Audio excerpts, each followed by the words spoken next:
Thanks for staying with us. So we found a story on social media of a pastor who squandered the surgery money donated for his son's surgery. According to reports, Nigerians contributed money for his family. Their child needed surgery of about 4.6 million naira, and he used the money to buy a speaker, generator, and bike for the church. His church. He gave the money to the mother 2.8 million for her business. Now they do not have money for surgery again, and everybody's just looking around and asking what can be done about this. So what are your thoughts on this? You can join the conversation and call us on 09024163440, or you can tweet us at TVC Connect using the hashtag YourViewTVC. So your son needed surgery for whatever ailment, and you didn't have that money. You cried out on social media that you needed help. And Nigerians, good Samaritan Nigerians, decided to contribute money to the tune of 4.6 million naira. And instead of you to take that boy to the hospital to have the surgery that you begged the money for, you decided to use it for your church. Bought generator, bought speakers, gave your wife 2.6 to go and start her business. And the child is still in pain, still suffering, no surgery in view. Please, what are your thoughts on this matter? Because this is just unfair as far as I'm concerned. So first of all, these parents have failed this child. It's so unfair that their parents, they failed their child, their pastors, they failed their church members and community, because you're supposed, they're parenting the child, they're parenting their church members. They failed, you know, morally, and I've never understood. I'm so angry. This child is still in pain. This child has still not gotten the surgery the child needs. Then husband and wife sat down and shared this money. They shared it. He gave his wife 2-point-something million so that she would be okay, and took his own part to do whatever he wants to do. This is just wickedness on every side. That's not fair. Then this also lets us to like inform the general public that when someone says, I know we always want to help, and we always move to when people put up pictures or say this or say that on social media, we want to help.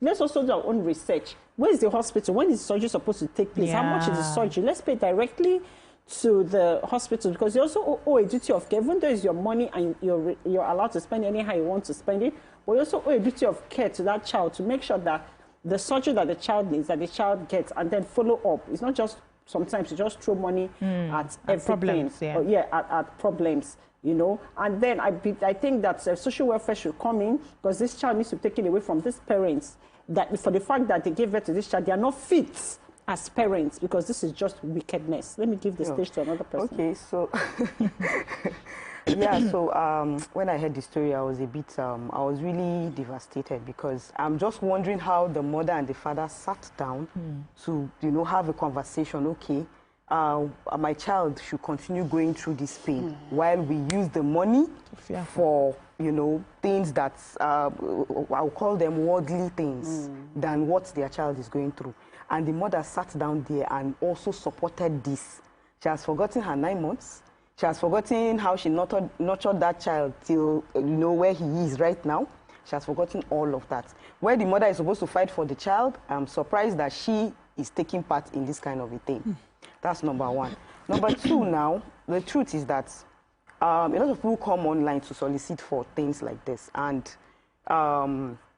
now what they have done with this story is that what's going to happen is that going forward, a lot of people, before they contribute money now, they are going to watch. They're going to make sure that that money is going to the right place for the right whatever that they're asking for. That's what's going to happen. And now what's going to happen is that a lot of people are going to stop giving. Because there are some people that will now stop giving. They will never believe that, okay, whatever they are going to contribute is going to be used for what they are contributing for. So all these things are things that, you know, it destroys a lot of whatever. And then I don't even know how the child will feel, you know, knowing that he was giving money for his surgery and his parents just used it for their own personal whatever. Is it that he's not loved? Or he's not, you know, he's not important. He's a girl. He's a girl. He's a girl. Yeah. Okay, so maybe she's not important and all of that. It's really going to, it's very painful. I don't even know the angle. I'm just trying to think of all the angles that I can see where they've gone wrong. But this is terrible. Terrible. Nima. What my eye can have seen, my mouth cannot see. You know, so I have seen different instances of things like this. Somebody sprayed $100 on me one time, and I went to the foundation, and I was torn in between which parent to help with the money. And something struck me. I was trying to give the money to a particular parent, and she was saying, this money, the moment she saw it was $100, she said, yeah, I'll tell my husband, I'll call my husband, and eventually she called the man, and he was speaking to me, and it was like, we have other 4 kids at home, you know, as much as we appreciate what you have done. I mean, I don't want to spend that $100 on anything personal. Immediately I was giving, I was making the intention to help someone with it. And it was like, the other 4 children, the guy kept emphasizing the other 4 children. The other 4 children. I knew they were not going to help the child with the money. I just dropped it because, you know, I don't know what the priority of needs are for them. I just hope that, you know, it's sadaka for me. I've done my sadaka and I moved on. But I've seen this. I've also seen parents who position their sick children as a means to making money. I've fallen victims. There was one particular mother, I stopped you, she reached out to you as well. So when I reached out to her, I kept asking her, because the foundation I worked with at the time, they would scrutinize names to the T. I have foundations I believe their causes are good, but when they check them, they'll say, no, they're not worthy. You know, so we will get my patient have cancer, I have kidney failure. There was a patient who was reached out to through a distant friend, I can't even remember, and then I sent all the details. They gave me hospital, the doctor's referral. When they came back, the hospital was in Kwara State. When they came back, the referral was not hospital authorized. And they sent it to me, it looked like authority. They called the doctor that was on the matter. And the doctor was like, I gave them advice. This is not from the hospital. They insisted I write something. This is not. And it was not the case. And they have gone on appeal. Now, monies are going to be collected. No audit, nobody, you know. So when Amaka talked about the social welfare, my head does look back, gang. That's the failure of government is why we are here. Why there's a trust issue at all. You know, you want to do GoFundMe, there should be a body whose business is to authorize every GoFundMe, and you should do it as fast as the pain of the needy is. And when the GoFundMe is done, they will ensure that the money is directed towards the cause for which it was raised. You know, those things. And if the patient was not well cared for, you take the child.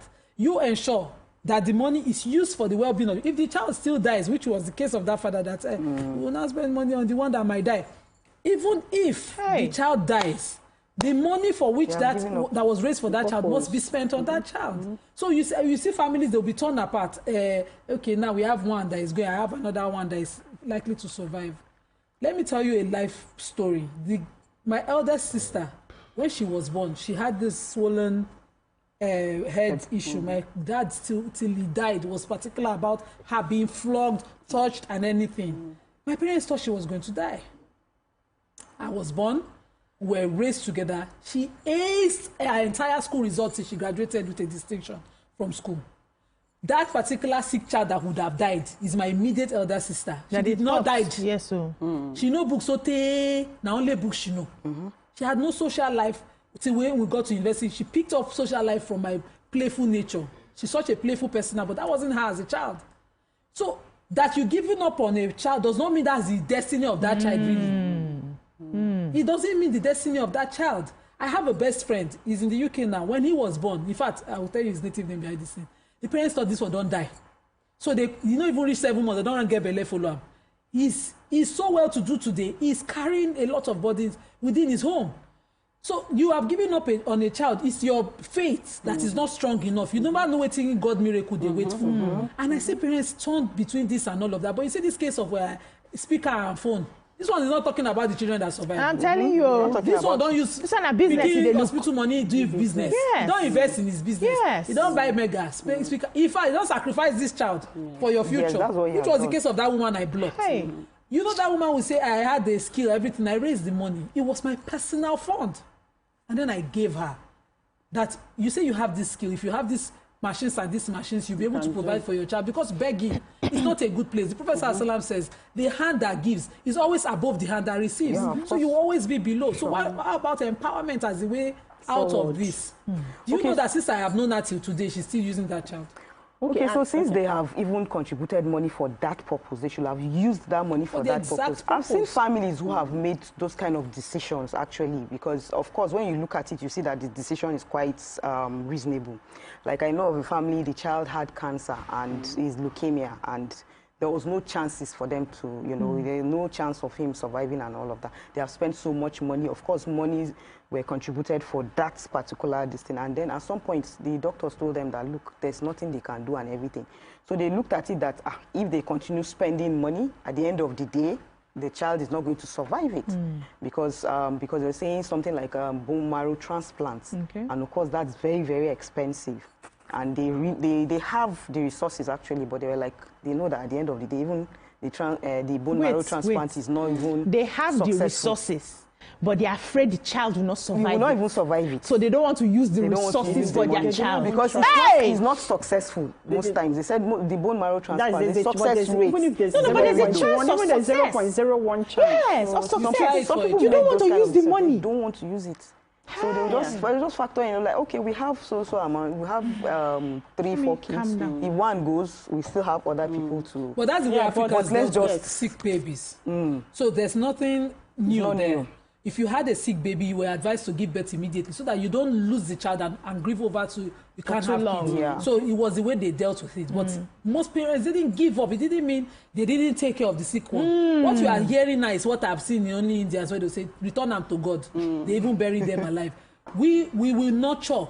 I know people that are adults today. I've told you about my immediate elder one. They nurture that girl, nobody they touch her. That my elder said, they beat me for all our offenses. Nobody they touch her. You can't touch her. Because I was a stronger baby. She was a sickly baby. When she recovered, she above herself. She deck you now. You know, because they can pick up. Children, what if you now have a sickle cell child? Yeah. And I have seen bone marrow stem transplant for sickle cell children that have survived within my family. I have too. Yes. So that have survived within my family. So I'm not talking outside. I don't know that example. No. Anyone, even cancer patients survive. So whatever it is, as far as there's a 0.01% chance that a child can, so you're not God. You give that child, if you love a child, that's why you're a parent. You do anything for your child. You just make that sacrifice. Whatever happens, happens. And then, Nima we're talking about taking the child from the parents, right? Yeah. So, but what hurts me in this part, I'll come to that. What hurts me in this particular case is that the money that was provided for the surgery was more than the actual money they needed for the surgery. Yes. So it's not like that they did not give, they give them the money and they gave you extra. You still chop the extra, but your greed now allow you still chop everything, no problem. But they give the mama shut up, no talk. Yeah, but let's also look at the other perspective where it's easy to say, okay, these parents, they failed, take away the child from the parents. But we need to also look at the psychological effect and emotional effect that will also have on the already sick child, where you're taking away familiarity from them, you're taking away what they know, you're taking away their parents. So they're having to deal with, so there has to be a balance. So you're having to deal with the child that is sick and having to deal with them being with total strangers when they're ill. So even though their parents have failed them, but this is what they understand love to be. And this is what they understand. No, I'm coming. Yeah. And this is what they understand. So regardless of the society also making certain, so I'll rather that there's a supervised parenting in this kind of situation moving forward where the child can still have access to and still have the emotional support to the familiar, what they know, than being ill, very ill, and being taken away to unfamiliar ground. I'm just thinking of how, like you're a psychologist, where you can create a psychological and emotional balance so that the child doesn't get worse. Because ailment is not just about the pain. Yeah. It's a total embodiment of everything. It has a lot to do with so but Amaka, let me say something to Amaka. Amaka, the truth is that we don't have something like that in Nigeria where they take away a child to a welfare system. They do. Welfare, they do. It is, but they don't. They hardly do. It's not so common because with how many children, especially me that from the north, how many children do you want to take away? When one woman will give birth to 12, 13, you know that she's not taking care of that. 7. She's not taking care of the children. You want to pack all of them to where that place will be filled up in no time. True. Do you understand? So these are the things. The thing is, let there be a body, just like one Nima said, let there be a body that will collect this money and make sure that instead of giving it to the parents, and make sure that that child is taken care of. There should be something like that. So that brings me to the responsibility of we, the helpers. I want to quickly disagree with Amaka that the familiar parents should still be in the picture. You see, when a child is sick, they go to who they trust will help them. Children know when body they pain them. Yeah, true. You see a child that is crying. I, for instance, experienced with Imran. He would rather be with Yolu if he's sick. When he was before 4, I had to do something to make it turn To around, win him back. to win him back. So a child goes to a trusted hand. If the child feels abandoned as a toddler by his parents, They can and he sees sense them, it. they are borrowing money on his, he will move. If they take him, he will stay. Yes. And he will survive, Yes. and they will do well. Yeah. So the parents are they are dangerous to that child at this time. They are. You know, because they put themselves first. And selfish in this case, it should be that they prioritize the child. But selfish in this case is that they prioritize themselves. They should not be in the picture at all. And when that child survives, look at all these Akwa Ibom cases that we had growing up of the videos on the NTA where a child will be bewitched, the world pastor have called the child a witch. The parents of the child will be told to abandon the child or kill the child. Nail the 6 inches nail experience. We had too many. Those children survived. Those children that were rescued, they became adults. We have their stories today. There was a baby that one German woman with tattoo all over her rescued. See the boy's picture today. What's the use of the familiarity? Abio, if he's not going to help you. Exactly. You know, I don't I like that. So let me go back to the responsibility of we, the helpers or the givers. I feel like we are always in a hurry to throw money at problems without doing due diligence. I know that you have the money and you are so compassionate, you have empathy. When you hear something like, oh, you're melting, how can I help? But can we calm down on the rushing to give those donations without doing proper investigation? Proper investigation in the sense that you can't trust everybody, even with their own children. This is what life is showing us now, that even parents, some parents do not have the capacity to handle, to love their children. So you can't assume that because it's the mother, of course, the mother cannot kill a child. Yeah. Well, of course, the father is the father now, he's the mother. We cannot assume that anymore with some of these examples we are seeing. How best do we give so that we ensure that what we are giving is going to the cause to which we are giving it to? How do we set up that GoFundMe, for instance, set up somebody who would handle the account, liaise directly with the hospital, somebody has mentioned something like that here, liaise directly with the doctors, and then the funds are being transferred to the medical care that is needed. The extra change can be given to the parents for food stuff and all of that for, after home care. But that money goes directly to the hospitals, directly to the doctors, so that we don't have issues like this, because this is a case of fraud as far as I'm concerned. Yes. It's a case of fraud, and I think that those parents should be arrested. They have to vomit that money. That money is not your money. Now, social trust, you take collect the money, it's not yours. So now that you have not used the money for what it was given, you have to pay back that money. Okay, so BC, let me talk like every other Nigerian. For example, now you are now telling me you are now giving me additional responsibility on my money that I'm giving out. Do you understand? I'm giving, whether regardless of whether they're going to use the money for whatever it is that they're collecting it for or not. I've decided that, okay, I want to give out a certain amount. Give with sense. So, so I'll just give. When I see it online and my mind tells me, oh yeah, bada, you just give.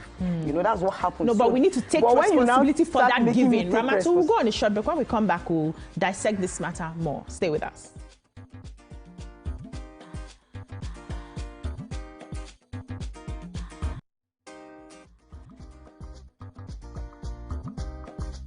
Stay tuned. Your View will be right back.